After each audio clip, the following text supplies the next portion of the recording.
எந்த தப்பும் செய்யாத ஒருத்தரை அரெஸ்ட் பண்ணுறது அநியாயம், அக்கிரமம், அராஜகம். பவர் இருக்குது அப்படிங்கறக்காக என்றைக்குமே பவரை மிஸ்யூஸ் பண்ணக்கூடாது. ஏன்னா பவர் இன்னைக்கு இருக்கும், நாளைக்கு இருக்காது. When there is justice, there's always strength and courage. I stand with உதயண்ணா. வெல்வோம், நாளை நமதே. உதய் அவர்கள் பேசினது வந்து நீங்க தவறு இல்லைன்னு சொல்றீங்களா? இல்ல கண்டிப்பா கண்டிப்பா தவறு இல்லைன்னு சொல்றேன். இல்ல மேடை நாகரிகம் தவறி பேசியிருக்காரு? இல்ல, கிடையாதுங்க, கிடையாதுன்றாங்க. கிடையாதுங்க. மேடை நாகரிகத்தோட தான் அவர் பேசினாரு. உதயண்ணா பேசுனது தவறு இல்லை. அந்த ஒரு வார்த்தை வந்து தவறாவே இல்லை, அது இரட்டை அர்த்தம்னு சொல்றாங்க. இல்லைங்க, கண்டிப்பா இல்லை.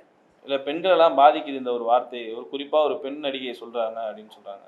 அவர் யாரோட பேரையுமே யூஸ் பண்ணலைங்க. எத்தனை தடவை கேட்டாலும் அவர் பண்ணது தப்பில்லைன்னு தான் நான் சொல்றேன். அதே மாதிரி நாளைக்கு சட்டப்பேரவை நடக்கும்போது அந்த மாதிரி டைம்ல இந்த மாதிரி ஒரு எதிர்கட்சி தலைவரை வந்து இந்த மாதிரி அழுத்தம் கொடுக்கறதோ இதை கைது பண்றதோ இது எப்படி பாக்குறீங்க? ஆணவத்தின் உச்சம், அநியாயம், அக்கிரமம். நான் முன்னாடியே சொன்ன மாதிரி. அந்த கூட்டத்துல வந்து ஒரு நடிகையோட பேர் வந்ததுக்கு அப்புறமா தான் உதயநிதி வந்து வந்து பேசியிருக்காரு. ஸோ அதுதான் இங்க வந்து கான்ட்ரவர்சியா இருக்கு. அதை தவிர்த்துக்கலாம் நிறைய பேர் சொல்றாங்க. அது நீங்க இல்ல, என்னோட ஒப்பீனியன் அது இல்லைங்க. I stand with him. இப்போ நீதிமன்றமே வந்து உதயநிதி அவர்கள் வந்து 12 மணிக்கு பிறகு தான் கைது செய்யணும் அப்படின்னு சொல்லியிருந்தாங்க. ஆனால் முன்கூட்டியே இவங்க கைது செய்து தஞ்சாவூருக்கு அழைத்து போகணும்னு சொல்கிறாங்க. ரொம்ப தப்பான விஷயம். They cannot misuse power. This is a democracy இல்லைங்களா? They cannot misuse power. முழுக்க முழுக்க அந்த முதலமைச்சர்ன்ற ஒரு பவரை வச்சு தான் பண்ணுறாங்க. கண்டிப்பா கண்டிப்பா. வேறு எதுக்காக இந்த கைது இருக்குன்னு சொல்லிட்டு இவ்வளோ அது வந்து இவ்வளோ இதுவான அவசரமான கைது வந்து எதற்காக நீங்கள் நினைக்கிறீங்க? No comments.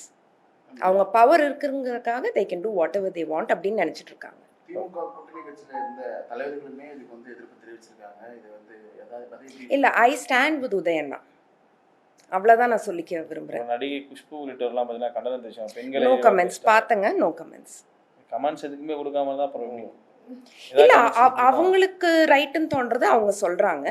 From my side, no comments at all. I stand with உதயண்ணா. அதுதான் நான் எல்லாருக்கும் சொல்ல விரும்புறது. I stand with உதயண்ணா.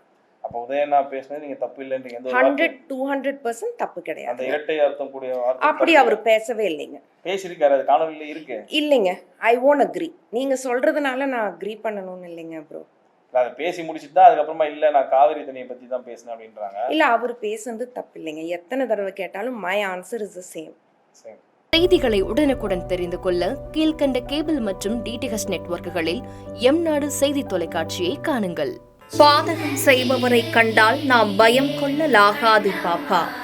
மோதி மிதித்து விடு பாப்பா, அவர் முகத்தில் உமிழ்ந்து விடு பாப்பா. அண்மை செய்திகளை உடனுக்குடன் தெரிந்து கொள்ள இணைந்திருங்கள் எம்நாடு தொலைக்காட்சியுடன்.